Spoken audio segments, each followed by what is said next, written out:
आपको गिरिजा शंकर शर्मा का सादर नमस्कार। श्री भगवान जी की कृपा से संत गोस्वामी तुलसीदास द्वारा रचित श्री रामचरितमानस के अरण्य कांड के दोहा संख्या 28 एवं चौपाइयों का हिंदी का राजस्थानी भाषा में भाग संख्या 380 में आपके सामने सादर प्रस्तुत है। सिया राम जय जय राम। सिया राम जय जय राम। सिया राम जय जय राम। सिया राम जय जय राम।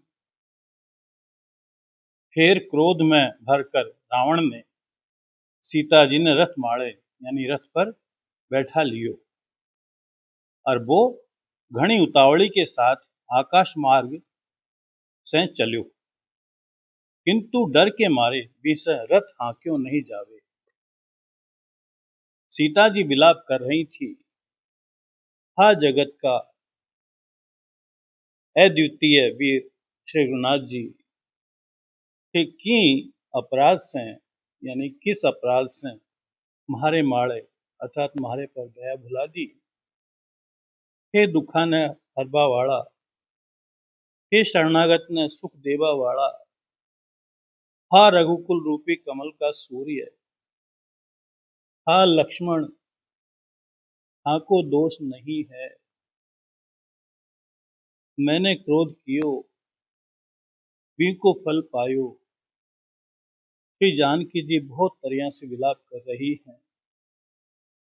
हाय प्रभु की कृपा तो बहुत है, परंतु वह स्नेही प्रभु बहुत दूर रह गया है। प्रभु ने हमारी यह विपत्ति कौन सुनावे,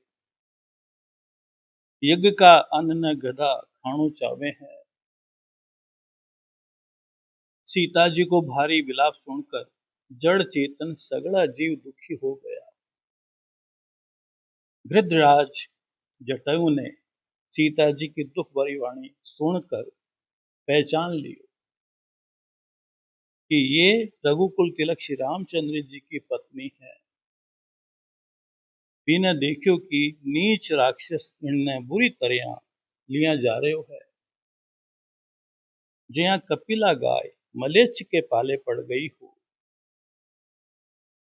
वो बोलियो, हे सीते पुत्री भय मत कर, मैं ई राक्षस को नाश करूंगो।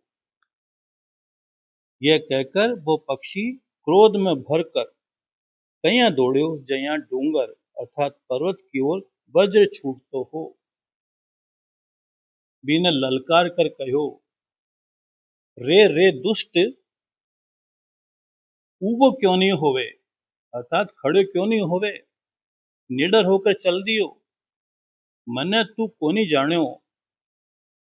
बिना यमराज के समान आता हुआ देखकर रावण घूमकर मनमाए अनुमान करवा लाग्यो। यह या तो मैनाक डूंगर अर्थात मैनाक पर्वत है या पक्षियों का स्वामी गरुड़, पर वो गरुड़ तो अपना स्वामी विष्णु सहित मारे बल ने जाने है। कुछ करने आने पर रावण ने बिना पहचान लियो और बोलियो, यह तो बूढ़ो जटायु है।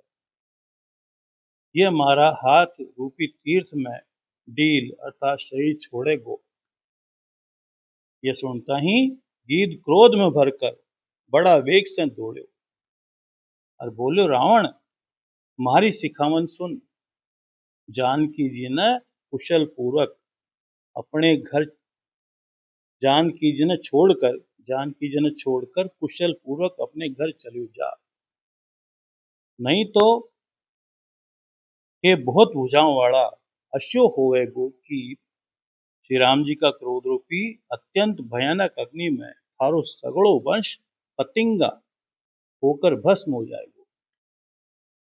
योद्धा रावण कुछ उत्तर को नहीं देवे। तब गीध क्रोध करके दौड़ो, वो रावण का बाल पकड़कर बिना रथ के नीचे उतार लियो रावण पृथ्वी माळे अर्थात पृथ्वी पर गिर पड़ो। गीध सीताजी ने एक और बैठाकर गीध ने एक और बैठाकर गीध सीताजी ने एक और बैठाकर पेड़ लौट्यो। गीध सीताजी ने एक और बैठाकर पेड़ लौट्यो और चोंचों से मार मार कर रावण का ढील अर्थात शरीर ने विदीर्ण कर डालो। बोलो सियावर रामचंद्र जी की जय। ही से बिना एक घड़ी के ताई मूर्छा हो गई। तब खिसियाया हुआ रावण ने युक्त होकर क्रोध युक्त होकर अत्यंत भयानक कटार निकाली और बीच से जटायु का पंख काट डाला। पक्षी जटायु श्री राम जी की अद्भुत लीला को स्मरण करके पृथ्वी माळे अर्थात पृथ्वी पर गिर पड़े। सीता जी ने फिर रथ माळे अर्थात रथ पर चढ़ाकर रावण बड़ी उतावली के साथ चले। बिना भय कम न थो। सीता जी आकाश में विलाप करती हुई जा रही है, मानो व्याध के वश में पड़ी हुई, जाल में फंसी हुई कोई भयभीत हिरणी हो। डूंगर अर्थात पर्वत माळे यानी पर्वत पर बैठा हुआ बंदरा ने देखकर सीता जी ने हरि नाम लेकर गाबा यानी वस्त्र डाल दिया। ही तरिया वो सीता जी ने ले गयो और बाने अशोक वन में जा रख्यो। राम सिया राम जय जय राम। राम सिया राम जय जय राम। राम सिया राम जय जय राम। राम सिया राम जय जय राम।